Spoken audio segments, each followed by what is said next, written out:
So,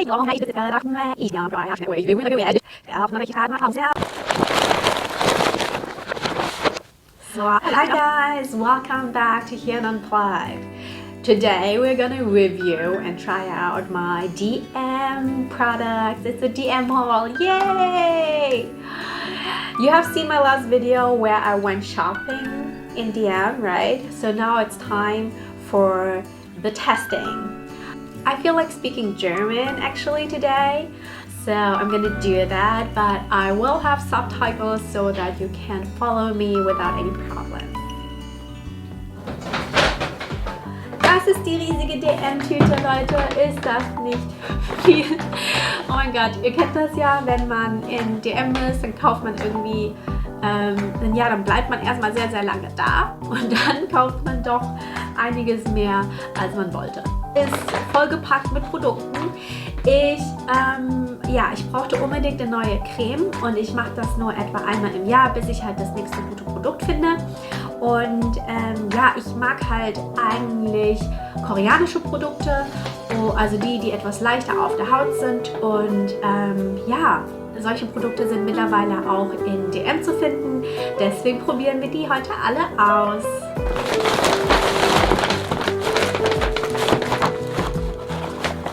So, zu den Produkten.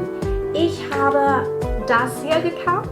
Das ist die Micellenreinigung von Pelea und die habe ich vorher schon benutzt, aber die blaue Edition für sensible Augen und Haut. Ich nehme eigentlich immer das Sensible, weil ich mir denke, das kann ja eigentlich nicht schaden. Wieso muss man eigentlich überhaupt ein aggressives Produkt nehmen? Es sei denn, man benutzt halt viel Make-up, was ich sowieso nicht tue. Ich bin hier auch barefaced, wie ihr seht, deswegen ist es hier recht trocken. Also ich habe auch noch gar kein Make-up drauf oder so. Soll man ja auch nicht, also außer natürlich mein Eyeliner und meine Augenbrauen, damit ich nicht allzu müde aussehe. Aber auf der Haut ist sonst nichts. Genau, und Balea hatte halt dann dieses Neue hier, das war mit Lavendelduft und ich stehe einfach voll auf Lavendel und auch auf diese Farbe hier, auf dieses Lilane. Ich finde, das sieht immer sehr fancy aus. Das ist auch ohne Parfüm, ohne Mikroplastik und Mischhaut und sensible Haut. Deswegen dachte ich mir, okay, dann probierst du das halt aus. Das riecht man eigentlich noch gar nicht so viel.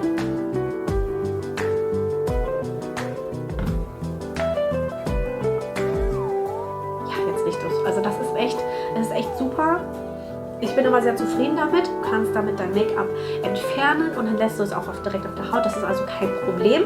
Aber das mag ich generell nicht so, ich mag generell so Mischprodukte nicht. Ich möchte für jedes einzelne ein Produkt haben, also Reinigung und dann einfach Serum und Creme. Keine Ahnung, so Mischprodukte sind dann irgendwie strange, wenn ich mir denke, die Reinigung lässt du direkt auf der Haut, aber die soll ja reinigen, die soll ja alles wegmachen. Wieso lässt du sie dann auf der Haut? Also ich habe immer ein zweistufiges Reinigungssystem. Die benutze ich halt immer, wenn ich Make-up trage. Und danach kommt dann noch so ein Waschgel. Davor hatte ich das Simple Waschgel, das man auch von DM kaufen konnte. Das war auch, glaube ich, organic, also bio. Aber das wurde dann aus dem Sortiment genommen und deswegen dachte ich mir, okay, jetzt versuchst du mal was Neues. Musst du ja halt auch, weil dein Produkt jetzt leer ist. Ne? Und das ist dann von Alverde. Alverde ist auch eine Marke, die ich sehr gerne nutze. Ist halt Naturkosmetik. Ja, ich weiß ja nicht so, was euer Faible ist, aber ich stehe halt immer auf das Wort Aqua. Also wenn da steht Aqua, wenn es blau ist und wenn es aussieht, als wäre das super, super viel Feuchtigkeit, dann probiere ich das auf jeden Fall immer aus. Ich habe auch so ein Ding für so grüne Kosmetik, ne? Also alles, was so grün und nachhaltig verpackt aussieht, da gucke ich halt automatisch Letztes drauf. Jahr habe ich auch von DM 2 Produkte benutzt, die sind jetzt leer.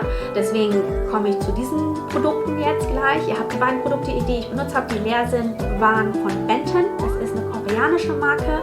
Einmal dieses Aloe Propolis Soothing Gel. Das war super. Und das, was ich davor benutzt habe, was auch noch ein bisschen teurer gewesen war, ist Snail Bee High Content Essence.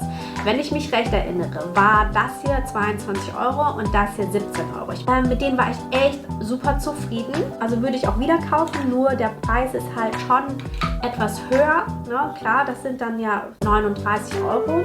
39 €, da kriegst du halt wesentlich mehr von DM. Deswegen wollte ich mal andere, vielleicht etwas preiswertere Produkte ausprobieren, die vielleicht auch so gut sind wie koreanische Produkte. Wie gesagt, auch von DM, aber von DM Online. Genau, und wie gesagt, die lagen halt mega leicht auf der Haut, die haben gut Feuchtigkeit gespeichert und auch gegeben. Darüber habe ich dann nur noch eine Sonnencreme getragen, das Sonnencreme-Gel von Allergica, das verstopft die Poren nicht und ja, genau, das sind halt die 3 Produkte, die ich benutzt habe. So, kommen wir zu den Produkten, die ich heute habe. Und zwar, da habe ich diese 4. Also das erste, das glaube ich teuerste Produkt war von Neutrogena. Das heißt Hydro Boost Aqua Gel. Und genau, die Liste von den Inhaltsstoffen war ein bisschen länger und als das von Garnier und das von Balea. Es hat gekostet 10 €. Ja, das war das teuerste Produkt. Also das hier, wo du halt so einen ganzen Tiegel bekommst, das kostet nicht mal so teuer wie das günstigere Produkt von der koreanischen Marke. Bis zu 72 Stunden nonstop Feuchtigkeit. Was ihr wissen müsst, ich habe diesmal viele Produkte gekauft, aber ich schmeiße auch nichts weg. Also da kommt auch von nichts weg, wenn ich merke, dass meine Haut das nicht verträgt. Dann gebe ich das entweder weiter, also ich verschenke das, weil ich achte sehr darauf, dass meine Hände mega, mega sauber sind, wenn ich in so eine Tube oder halt so einen Tiegel greife, oder ich benutze eine Spachtel. In diesem Fall habe ich meine Spachtel nicht gefunden, deswegen nehme ich einen sauberen Löffel. Und genau, oder wenn ich merke, okay, das ist eher ein Produkt, das meine Freundinnen oder meine Cousinen nicht benutzen würden oder ausprobieren würden, weil es zu meiner Haut nicht passt, heißt es ja nicht, dass es ein schlechtes Produkt ist unbedingt, sondern dass es einfach nur nicht zu meiner Haut passt. Deswegen gebe ich das dann weiter, das kann dann jemand anderes ausprobieren, oder ich benutze das halt dann als Bodycreme, ne? Also dann werden einfach so Arme, Hände, Beine eingecremt oder auch Füße, ne?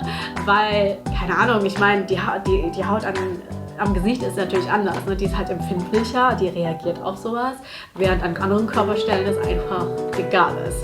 Deswegen, also gegen Verschwendung, wenn es zu deiner Haut nicht passt, dann verschenk es weiter. Dann haben wir noch die günstigere Variante von diesem Neutrogena-Produkt. Das ist diese Balea Aqua Feuchtigkeitscreme Gel. Also ich muss sagen, ich mag am liebsten Gel. Creme benutze ich, also so eine Sonnencreme benutze ich drüber, die ist fett, finde ich, genug, auch wenn das auch Gel heißt. Ich mag diese Aloe Vera Konsistenz. Ich mag das, wenn es halt super, I don't know, so richtig feuchtigkeitsspendend ist. Genau, dieses Produkt hier kostet 1,95 €. Genau, und das habe ich dann auch, das klang super, mit Blaualgenextrakt und Thermalwasser und so weiter. Aber der Preis hat mich natürlich schon ein bisschen abgeschreckt, weil ich mir denke, okay, kann ein Produkt gut sein, wenn es so günstig ist. Ne? Und, aber im Umkehrschluss habe ich ja dann auch gesagt, okay, es ist so günstig, wenn es halt nichts taugt, dann benutzt du es halt als Fußcreme. Das ist jetzt die Hydro Bomb von Garnier. Die kostet 3,95 €, also auch sehr günstig. Mit Garnier habe ich normalerweise gute Erfahrungen gemacht, zumindest was deren BB-Cream anbelangt. Das war auch übrigens mein erstes richtiges Make-up, sag ich mal. Das war so ein BB-Cream und das fand ich eigentlich super. Garnier habe ich mittlerweile gar nicht mehr so häufig benutzt, auch nicht deren Skincare oder so, keine Ahnung. Ich fand immer, also zumindest rochen die Garnier-Produkte immer so stark, also auch Shampoo und so weiter. Und ich mag das eigentlich nicht, wenn es zu stark riecht, weil ich mir denke, okay, da sind viele Duftstoffe drin. Ne? Also es ist, keine Ahnung, mit Blütenblättern und Rosenduft und Kokosduft ist mittlerweile einfach nicht mehr meins. Ich würde sagen, wir probieren die 4 dann direkt mal aus. Also ich habe die anderen Produkte, die ihr gesehen habt, waren hauptsächlich Serien und Öle oder sind natürlich Serien und Öle. Das waren jetzt 5 Stück, aber ich habe auch noch ein anderes Serum von The Ordinary, mit dem ich auch normalerweise zufrieden bin. Aber es macht es ist halt wenig sinnvoll, wenn ich jetzt das Serum auftrage und dann die Tagescreme drauf trage und dann reagiert meine Haut nicht so gut darauf und dann weiß ich nicht, woran es gelegen hatte, weil jede Kombination ist ja auch nochmal anders, ne? Wenn ich das Serum hier ausprobiere und dann die eine Tagescreme drauf, vielleicht reagieren die ja zusammen oder irgendwas ist da, stimmt da nicht und dementsprechend ist es sehr wichtig, die Sachen klar zu trennen, was wir jetzt auch machen werden. Genau, ich habe mir hier auch einen Zettel hingelegt, das heißt also, ich werde mir auch notieren, wie meine Haut darauf reagiert, weil normalerweise mache ich das immer, kaufe ein Produkt, mache den Test und dann nächstes Produkt. Aber hier wollen wir das ja auch vergleichen, dass wir sagen, okay, wie sind eigentlich diese ganzen Hydro, Water, Aqua Produkte. Okay, probieren wir mal das günstigste von Balea aus, Aqua Feuchtigkeitscreme-Gel. Ein Tiegel aus Glas. So. Das sind 50 Milliliter.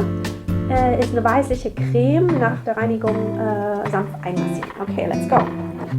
Da ist sogar noch Produkt drauf. Wie können wir das gleich mal ausprobieren? Ich probiere das jetzt nur mal auf der unteren Seite an. Oh ja, bei diesen Produkten ist es so typisch, die haben halt schon so einen Duft. Also ich mag das, habe ich ja auch schon eben gesagt, ich mag das nicht so, wenn da unbedingt ein Duft drauf ist. Also bei den meisten Produkten, die ich benutze, ist kein Duft drin, also gar kein Duft, gar kein Parfüm drin. Der hat ja einen leichten, ja, sauberen Duft halt, so die typische Creme halt, ne? Genau, ich nutze mir jetzt mal hier an meiner trockenen Stelle. Lässt sich super auftragen.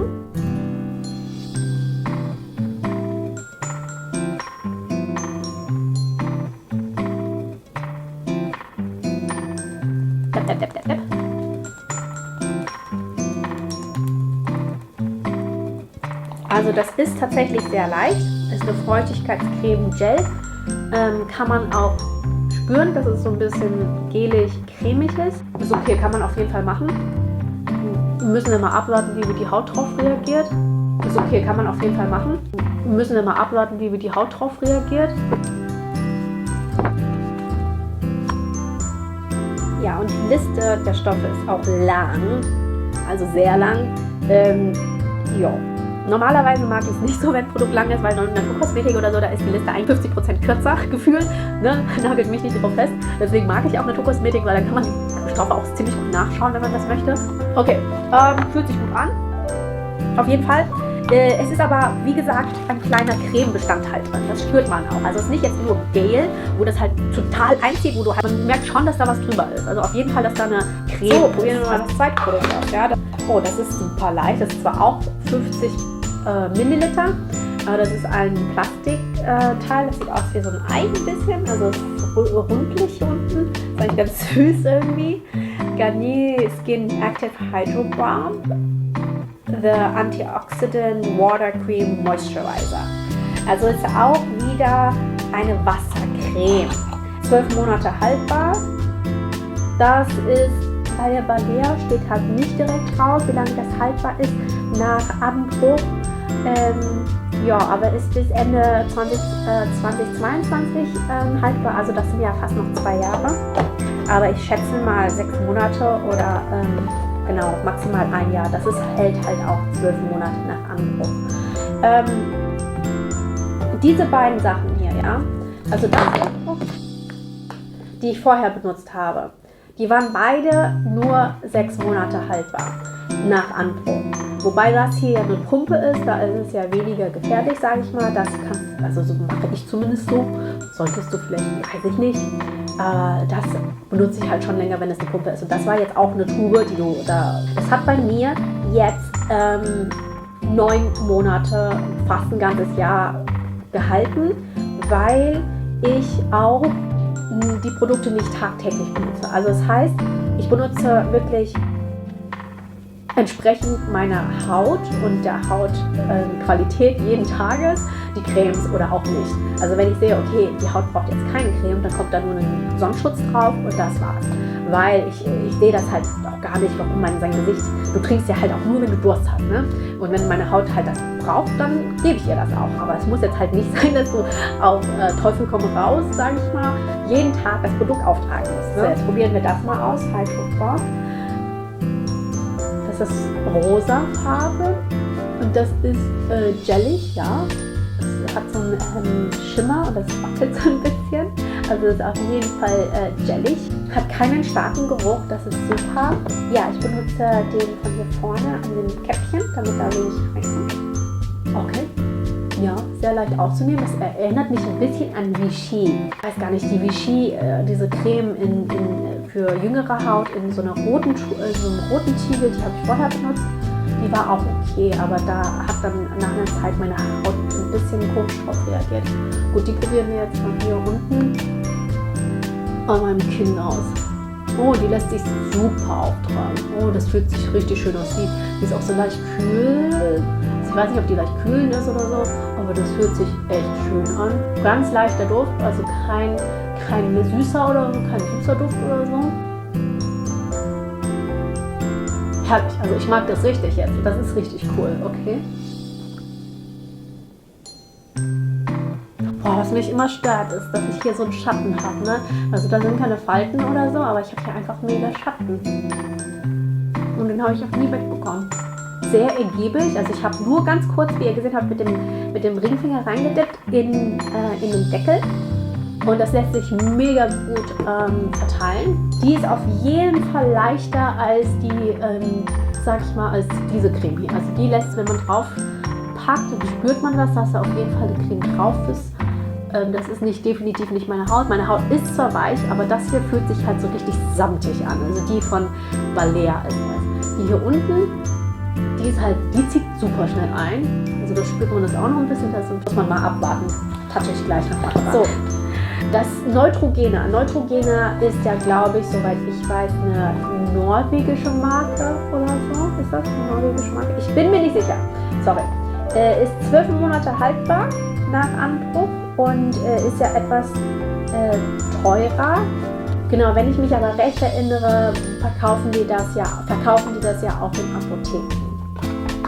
So, das ist auch eine Tube. Plastik, ist halt ein bisschen leichter, ne? 50 Milliliter, 10 Euro, made in France. Also hier oben, lass mal touchen. Ja, siehst du, meine Haut, die klingt anders. Und hier ist jetzt halt so ein bisschen Creme drauf, ne? Wobei ich muss sagen, die ziehen beide richtig gut ein. Also es ist nicht so, dass da viel übrig bleibt. Die sieht echt aus wie ein Gel. Also die sieht ähnlich aus tatsächlich wie die von Garnier, nur in Blau. Und die hat so ganz kleine Partikelchen. Ja, also es sieht nicht ganz glatt aus. Hat einen stärkeren Duft, einen frischeren Duft. Die hier tragen wir hier auch, ja. Also nur kurz reingedippt. Seht ihr das mit dem ganz kleinen, mit dem Zeigefinger? Das ist echt nicht viel. Also wirklich nur vom Deckel.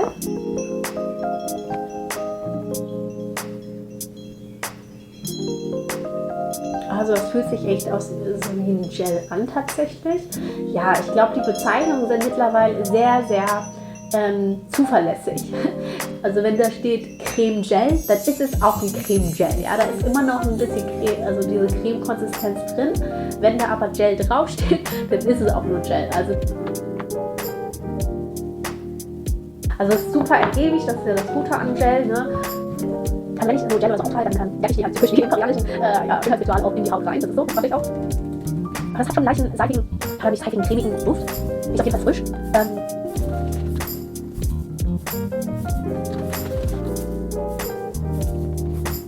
Das von Neutrogena hat sich wirklich an wie meine Haut, nur halt gut mit Feuchtigkeit versorgt. Ne, also hier drüben ist das jetzt auch so, da ist jetzt auch diese Schicht auch weg. Ne, fühlt sich jetzt auch okay an, aber so richtig plump finde ich. Also vielleicht habe ich die jetzt auch abgerieben, dadurch, dass so oft drin ist, aber das glaube ich nicht, ehrlich gesagt. Also ich mag tatsächlich dieses hier besser. Das hier unten mag ich am allerwenigsten. So, dann warten wir jetzt, ne, und dann sehe ich euch am Ende des Tages wieder. Bis später! So Leute, es ist kurz vor Mitternacht und eigentlich bin ich schon super, super müde. Wie ihr seht, habe ich Make-up aufgetragen über den Tag und ja, also ich muss sagen, Ich muss sagen, diese Seite gefällt mir am besten. Also es fühlt sich wirklich gut an. Ja? Also es fühlt sich wirklich gut an. Das war jetzt hier unten hatte ich das Garnet. Es ist natürlich auch eine schwierige Stelle tatsächlich, weil hier natürlich die Haut nicht so weich ist wie an den Beinen, an den Wangen.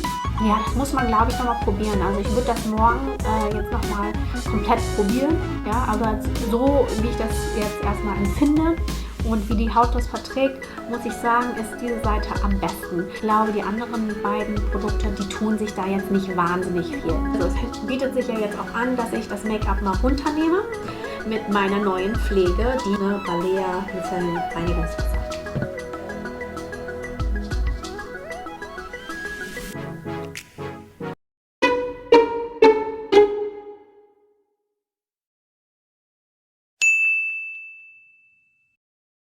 Ich habe alle Produkte ausprobiert und zwar wirklich ausprobiert, also nicht nur eine Woche, sondern halt auch über einen längeren Zeitraum, um wirklich auch eine gute Review zu geben. Und es gibt auf jeden Fall ein paar Produkte, die ich auf jeden Fall weiter benutzen werde. Und es gibt andere Produkte, von denen würde ich euch abraten. Fangen wir mal an. Ihr seht, meine Haare sind nochmal kürzer als vorher. Ich war beim Friseur. Der hat eine negative Blaue, das hat eine Frau mit asiatischer Strandhaare. Also der hat die Stufe 4 gleich, das heißt, diese habe ich jetzt gleich bis zum Ohr. So, ja. Das steht nicht schön, sondern mein Haar ist der Schaum sich ewig vorne lassen, wenn ich jetzt zum Beispiel so aussehen. Und eine 5 Katastrophe. Also ich aussehe, die gerade frisch frisiert habe, einfach so viel dazu. Gut, zu dem Produkt, das ich sehr gerne genutzt habe und das ich aber dann später weniger genutzt habe, war das Karottenöl. Ich fand, das hat die Haut mega geschmeidig gemacht und ich hatte gar keinen Outbreak, also keine Pickel, nichts an Unreinheiten. Das Einzige, was mir nicht gefallen hat, war, dass ja, mein Hautton dann irgendwann nicht mehr mein Hautton gewesen ist. Das war dann schon ein bisschen orange-stichig und das wollte ich dann definitiv nicht. Und ich hatte das Gefühl, dass ich, auch wenn ich immer Sonnencreme darüber aufgetragen habe, dass ich dadurch trotzdem brauner geworden bin. Also ich mag meinen Hautton, wie der ist und ich werde halt sehr, sehr schnell braun. Ja, aber es muss halt nicht noch stärker sein. Ne? Also ich habe das Gefühl, das ist so wie, als würde man sich brutzeln lassen, obwohl man eben Sonnencreme trägt. Aber definitiv zu empfehlen und ich benutze das dann ab und zu dann halt. Ich könnte mir vorstellen, dass ich das dann später im Winter sehr, sehr häufig benutzen werde, weil generell muss ich sagen, dass die Serien sehr, sehr gut sind. Mit denen war ich sehr, sehr zufrieden. Also das hier, seht ihr auch, das habe ich auch ein bisschen mehr benutzt. Das ist bis hier unten schon leer. Sehr gut vertragen. Das war Deep Hydration. Das war ja auch eins der etwas teureren Produkte mit 10 Euro Beauty, also von Beauty, you are beautiful oder so. Deep Hydration, Aloe Vera, Hyaluron und Vitamin E. Also das werde ich auf jeden Fall weiter benutzen. Dann gab es noch das Vitamin C Serum. Fand ich eigentlich auch ganz gut. Hat so eine etwas milchigere Konsistenz, darüber hatten wir ja schon gesprochen. Vom Tragegefühl her war das jetzt nicht so Deep Hydration, also es lag einfach nicht so ganz gut auf der Haut. Aber ich würde das auch weiter benutzen, sogar in Kombination mit diesem Serum, weil Vitamin C ja auch dafür sorgt, dass man noch ein bisschen aufhellt, also so Dark Spots oder so einfach aufgehellt werden mit Vitamin C und dann dieses Öl ab und zu dann einfach nachts drauf, wenn ich dann einmal das Serum nicht benutze. Ich bin auch ein riesiger Fan davon, nicht zu viele Produkte zu nutzen und auch nicht zu häufig. Also ihr kennt eure Haut am besten. Ich kenne meine Haut am besten. Das von Balea, auch Hydration. Ich fand, das war okay. Das Ding bei diesen, also bei den anderen drei Produkten, war alles okay. Ich mag es nicht, wenn Sachen zu stark riechen nach Seife, ne? Oder nach irgendwelchen Duftstoffen. Und das war bei diesem hier der Fall. Von dem habe ich allerdings auch ein bisschen Pickelchen bekommen, also hier in diesem Bereich, Dementsprechend benutze ich das jetzt nur noch für meinen Hals. Immer dran denken, diese Sachen hier, die altern auch. Also da bitte auf jeden Fall immer schön eincremen und cremen. Ist ja eine Visitenkarte, ne? Gesicht und Hand, Hände, Hals auch. Also meine ganzen Cremes, die haben jetzt keinen mega großen Effekt. Die waren okay. Und die fühlten sich auch gut auf der Haut an. Insbesondere fand ich gut und habe ich mehr benutzt als die anderen, war das Neutrogena. Und das liegt super geschmeidig auf der Haut und das sieht fresh aus, dass ich manchmal dann, also ich benutze ja sowieso schon wenig Make-up, dass das hier für mich voll ausgereicht hat, weil das irgendwie so einen Boost gegeben hat und du sahst einfach frisch aus, ne? Genau, aber das riecht leider auch. Also es riecht frisch, das heißt riecht, das duftet halt, ne? Das Beste war das Neutrogena. Die beiden hier fand ich okay, würde ich aber tatsächlich nicht tagtäglich benutzen, weil ich Pickel bekomme ich, wenn überhaupt, so vereinzelt, ne? Und hier vielleicht ein bisschen, aber mit den Cremes hatte ich dann hier die Pickel, also hier in diesem Bereich, wo ich wusste, okay, das muss an der Creme liegen, weil ich sonst dann nie Pickel bekomme. Also ganz kleine Unebenheiten, die du halt siehst, wenn du dich ganz nah an den Spiegel stellst. Das ist das einzige Produkt, wo ich sagen würde, hey, benutzt das nicht, weil ganz ehrlich, das spannt auf der Haut. Also das ist ja eigentlich nur Hyaluron-Gel. Ich weiß nicht, was die da machen, Alverde. Aber ich habe das jetzt wirklich mehrmals probiert. Ja? Einmal alleine, einmal über eine andere Creme und das spannt immer. Einmal habe ich sogar so gemacht, dass ich nur auf einer Seite das benutzt habe und auf der anderen Seite das nicht. Und von denen, das spannt und davon kriegt man Pickel. Das soll ja Poren, also es soll ja Faltentiefe reduzieren. Höchstwahrscheinlich dadurch, dass sie deine Haut so richtig anspannen. Ja, also so. Ich weiß auch gar nicht, an welchem Körperteil ich das jetzt nutzen soll, ja, weil das einfach so spannt, weil ich mir denke, das ist so schlecht. Also ein paar abschließende Worte. Diese Produkte sind alle gut. Ja, also für meine Haut habe ich mir jetzt die besten Sachen rausgesucht. Das sind insbesondere die Serien, die Öle und das Neutrogena. Wobei in der Preisrange sind die alle recht günstig. Das heißt also, wenn ihr nicht gerade diese ganzen Produkte kauft, sondern vielleicht ein Serum, eine Creme und dann eure Sonnencreme, dann reicht das dicke. Ne? Also das ist super, super günstig und die Produkte sind auch echt gut bei DM. Es geht natürlich immer teurer, ne? Aber ich finde, mit DM-Produkten kann man eigentlich nichts falsch machen, wenn man einfach auf seine Haut hört. Dementsprechend hoffe ich, dass dieses Video euch gefallen hat und dass ihr da wertvolle Tipps mitnehmen konntet. Ich weiß, dass DM seine Produkte immer so schnell ändert. Das stört mich auch, weil ich dann auch immer denke, hey, wer kauft denn eigentlich immer so viel Make-up oder wer kauft denn eigentlich immer so viele Cremes? Wo ist die letzte Creme, die ich gekauft habe, mit der ich so happy war? Die verändern immer ihr Sortiment und ich hoffe natürlich irgendwann, dass sie das nicht mehr so machen, weil wir sind ja schon an der Nachhaltigkeit interessiert und für mich heißt Nachhaltigkeit auch, dass man ein gutes Produkt oder ein sehr gutes Produkt auf den Markt bringt, dass es dann auch immer und immer weiter schafft. Ne? Also nicht deswegen hoffe ich, dass ihr diese Produkte noch in DM findet, wenn ihr sie das letzte Video gesehen habt. Ich bin ja letztens nach Köln gezogen und ich würde euch super gerne die Stadt zeigen, mit euch eine Foodtour machen, aber das ist alles momentan nicht möglich wegen der Pandemie. Restaurants haben wir geschlossen oder nur Takeout und das funktioniert dann alles mit dem Film nicht so gut. Deswegen hoffe ich wirklich, dass im Spätsommer alles wieder gut wird und dann ich noch mehr machen kann. Und ja, bitte hinterlasst mir ein Like und ein Comment, wenn ihr vielleicht andere Produkte habt, die ihr richtig geil findet oder Ideen habt von Produkten, die ich auf jeden Fall ausprobieren sollte. Und vielen Dank fürs Anschauen des Videos und ich wünsche euch ein wunderschönes Wochenende. Bye!